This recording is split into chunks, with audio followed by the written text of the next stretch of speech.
दोस्तों, क्या आप जानते हैं कि लोकसभा चुनाव 2024 में अब आतंकवादी भी चुनाव प्रचार कर रहे हैं? जी हां, सुनकर आपको भी अजीब लग रहा होगा कि आखिर आतंकवादी कैसे चुनाव प्रचार कर सकते हैं, लेकिन हम जो आपको खबर बता रहे हैं वो बिल्कुल सही है।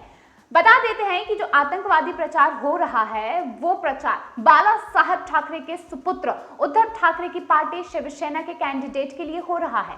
आतंकवादी का नाम इब्राहिम मूसा चौहान है। वो मुंबई ब्लास्ट 1993 के दौरान आतंकवादियों के हथियार सप्लाई करता था और उसे 10 साल जेल की सजा भी हुई थी।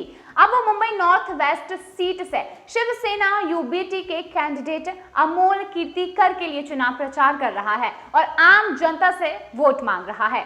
अमोल कीर्तिकर वही व्यक्ति है जिन्हें टिकट देने के विरोध में संजय निरुपम ने कांग्रेस पार्टी छोड़ दी थी और इसके साथ साथ उन्हें खिचड़ी चोर कहा जा रहा था।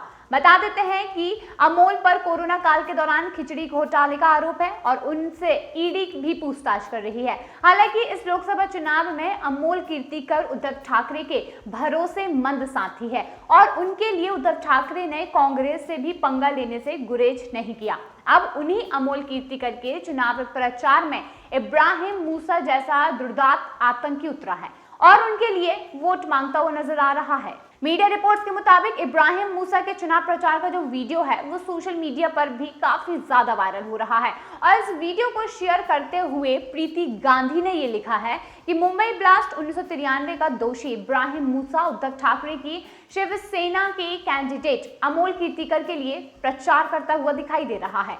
उसने मुंबई ब्लास्ट से पहले संजय दत्त के घर पर हथियार पहुंचाए थे और ये बात इब्राहिम मूसा का चुनाव प्रचार माफी के काबिल नहीं है। बीजेपी एमएलए अमित साटम ने यह कहा है कि उद्धव की पार्टी आतंकी के साथ मिल चुकी है। कल शाम मुंबई नॉर्थ वेस्ट में प्रचार के दौरान उद्धव गुट के नेता के साथ 1993 बॉम्ब ब्लास्ट आरोपी इब्राहिम मूसा प्रचार कर रहा था। इससे साफ है कि कौन पाकिस्तान के साथ है और कौन नहीं। अब ये लड़ाई भारत और पाकिस्तान की है, यानी कि जिस तरीके से आतंकवादियों को शामिल किया गया है। बता दें कि इब्राहिम मूसा वही आतंकवादी है जिसने 1993 के मुंबई सीरियल ब्लास्ट के समय में हथियार सप्लाई किए थे और इस केस में उसे 10 साल की सजा भी हुई थी। ये भी बताते चले कि 12 मार्च 1993 को दोपहर में मुंबई स्टॉक एक्सचेंज पर जोरदार धमाका हुआ। इस धमाके से पूरी मुंबई में अफरा तफरी मच गई थी और फिर 2 घंटे के भीतर ही मुंबई में 12 जगहों पर धमाके होते रहे। इब्राहिम मूसा चौहान उर्फ बाबा चौहान वही व्यक्ति है जिसने AK-56 राइफलों, मैगजीन्स, विस्फोटकों और हैंड ग्रेनेड्स की सप्लाई की थी। अब उसी ने एक्टर संजय दत्त के घर में अनीश इब्राहिम के कहने पर हथियार पहुंचाए थे। इब्राहिम मूसा के पास से एक AK-56 राइफल, 635 राउंड गोलियां, 10 मैगजीन्स और 25 हैंड ग्रेनेड्स भी बरामद हुए थे। इन धमाकों में 257 लोगों की मौत हो गई थी तो वही 700 से अधिक लोग घायल हो गए थे। अब इन धमाकों की वजह से मुंबई में सांप्रदायिक तनाव भी काफी ज्यादा फैल गया था। इस धमाके में पहली बार RDX का भी इस्तेमाल किया गया था।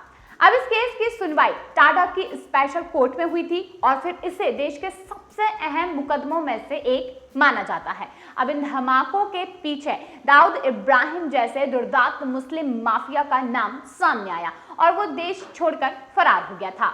अब आपको यहाँ पे बता देते हैं कि कई मीडिया रिपोर्ट्स बीजेपी नेताओं के ट्वीट्स में इब्राहिम मूसा को इकबाल मूसा भी बताया जा रहा है।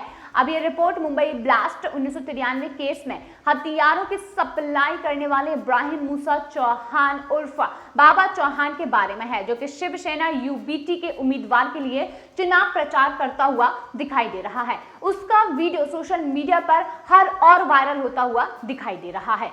यानी कि अब आप ये मान सकते हैं कि किस तरीके से चुनाव प्रचार के लिए आतंकवादियों का इस्तेमाल किया जा रहा है।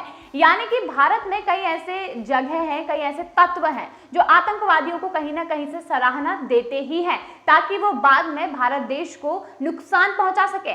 लेकिन प्रधानमंत्री नरेंद्र मोदी ने सभी की व्यवस्था कर रखी है। इस तरीके के आतंकवादी भारत में घुसकर भारत का बाल भी बांका नहीं कर सकते। तो दोस्तों, ये था हमारा आज का वीडियो। अगर आपको वीडियो पसंद आया हो तो लाइक जरूर कीजिए और इसे ज्यादा से ज्यादा शेयर करें और अपने विचार जरूर साझा करें।